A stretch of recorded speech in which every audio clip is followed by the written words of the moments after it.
Hello दोस्तों, आज हम बनाने जा रहे हैं खांसी की अचूक दवा।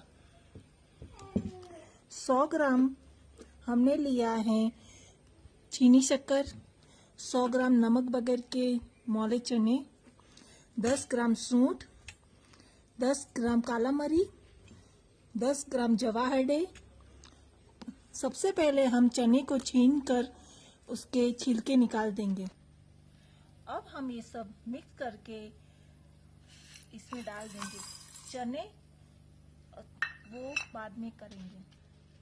अब हम इसको पीस लेंगे मिक्सी में डालकर। दोस्तों देखिए, ये एकदम बारीक हो चुका है।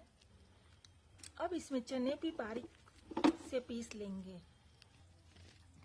अब इसमें चीनी शक्कर भी मिक्स कर देंगे और सब मिक्स कर दिए हैं।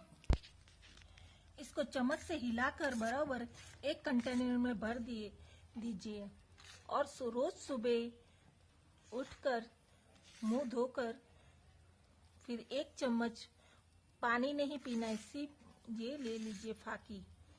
इससे आपके सारे कफ बाहर निकलेगा और खांसी भी बंद होगी और गले में भी बहुत आराम मिलेगा।